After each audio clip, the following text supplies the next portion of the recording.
Well, hello, our little algebrainiacs. Welcome to the Johnson-Kendall Video Hour. But it's not an hour. Ours is to not reason why.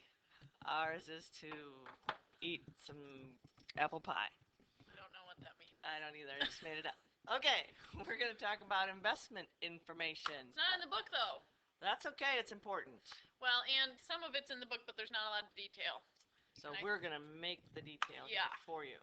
So what is compound interest? Compound. Is that where you pound on the desk and say, I want interest? Maybe. Pay attention to me. Be interested. No. That's not it. Bummer.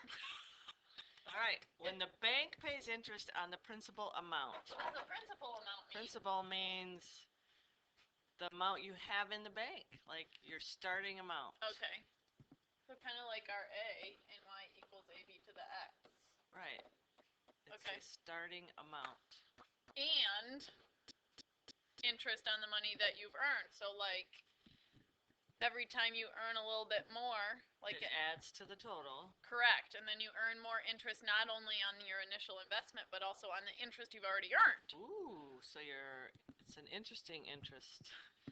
So there's simple interest where you just earn it on the principal. And then there's compound interest, which is what we're talking about. You earn it on everything that's in there, including the interest you earn. So it's a better way to do it. So there are different ways that this can be calculated. Monthly is how many times a year? 12. Quarterly, what do you think?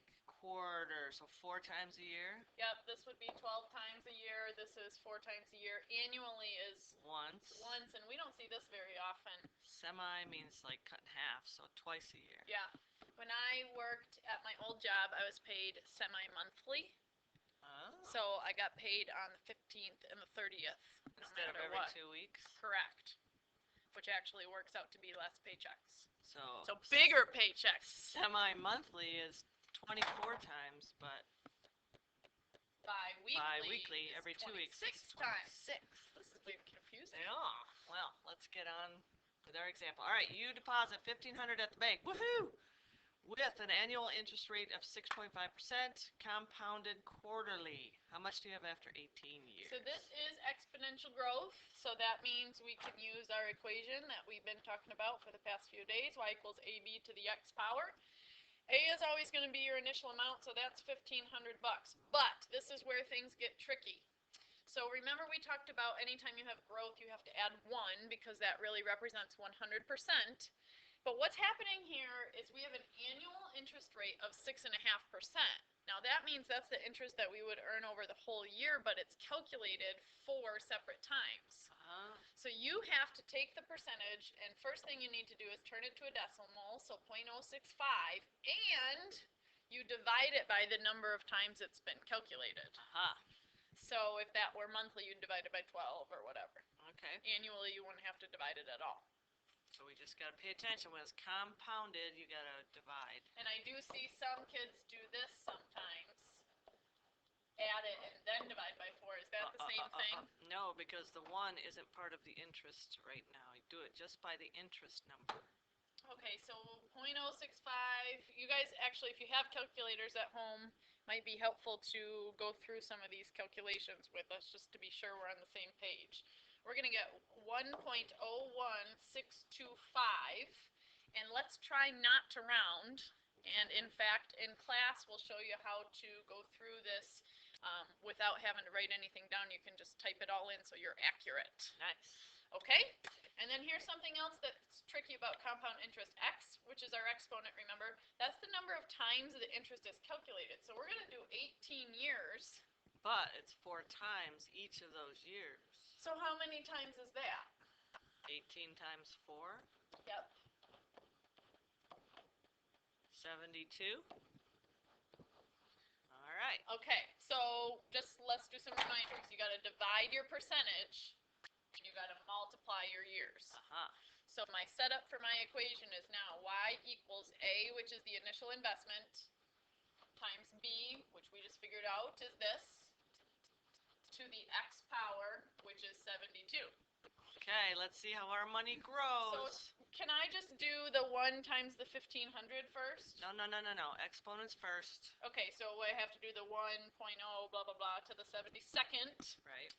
And you're going to get a crazy decimal, so leave it in the calculator. And then just hit multiply by 1500. And when you do that, we get 4,787.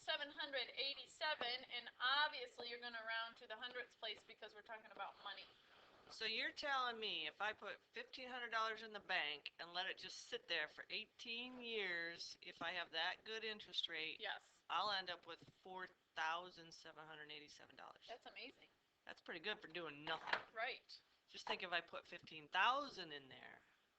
Do you have $15,000 to just? No, but maybe I could sell my kidney. Oh, okay. Well, that's a good plan. You need a kidney?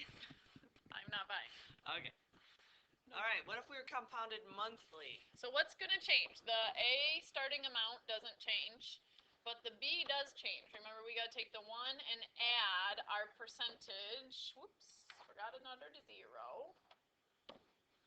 This time, though, we're not doing it 4 times a year. We're doing it 12 times 12 times a year, and then also your exponent. You're doing 18 years, and it's 12 times a year. So the rest of that problem would be the same process. I'm not going to go through the calculations. It's just type it in the calculator. Yep, plug it in. But I just want to show you how those steps change. Nice. Okay, now we got to switch gears. A number E. I thought this was math class. This sounds like English. Well, number E is special. Is it? Yes, we need it for interest that's not compounded quarterly or annually or whatever. It's called compounding continuously. Whoa.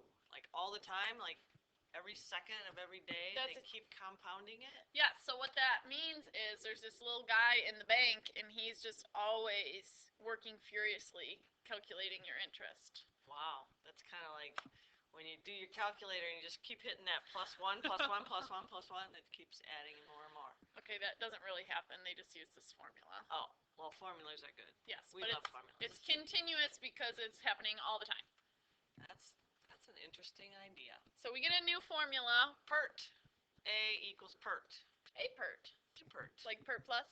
PERT plus. It continuously keeps your hair lovely. So remember that for continuous compound interest. It does get challenging because whoops, I can't write with an eraser. We were using this, which has the letter A in it, and this has a letter A too, but it's capital, so just know that they're different. Okay. And we only use this formula when it's compounded continuously. And that A means the amount you have at the end. Yes. Yeah, and P is the start. Yeah, which is similar to our A in the other equation. Okay, well. Okay. Now, here's something else that changes with this formula is the rate is as a decimal, and I'm going to write on here that you don't add 1. That takes care of itself with the E. Yeah, okay, the number E is taking place of our 1. And the T is always in years. There's no... So if you only have 9 months, it'd be 3/4 of a year. Right. Okay, so what is this E thing anyway? It's E extra special. Yes. Well, E is an irrational number approximately equal to 2.7 forever. Now it's one of those numbers like pi that goes on forever and ever. Okay, it's irrational because you can't write it as a fraction. It just continues with no pattern and never ending. Okay, and it's on your calculator just like pi. Yeah, there's a button. We can show you in class. Right. Okay, you've invested $20,000 at 4.5 annual interest rate, compounded continuously. Boom, when you see PERT. this word. PERT, A PERT. Whoops, not like that. Don't do that. Not like PERT plus. RT. Little t, little r. Okay. So we have invested, that's our starting amount, so that's the P this time. So this time 20,000 goes here, and then our E. And then R is your interest rate, so that's 0.045. And then I'm going to do like double parentheses. that's a good idea. After 3 years, so that goes in as a 3. If you use the TI-30, which is everybody's favorite, I believe when you hit the E, it opens parentheses for you, so that's kind of nice. Yes. So you can type in 0.045 and then your multiplication 3, Nice. get your answer, and then go back and multiply by the 20,000. So let me do that real quick. 4, 5 times 3. No pressure. All right, and when we do that, 2, 2, 8, 9, 0, and 74 cents when I round. Nice. So after 3 years, I've made pretty good money, almost $3,000 for doing nothing. Sitting in the account. I wonder, maybe we should do a comparison in class Oh, really? to see compound annually or quarterly compared to compounding continuously and see what's better. That's a great idea. So. All right, well, we're full of them. All right. Ta-ta! See ya.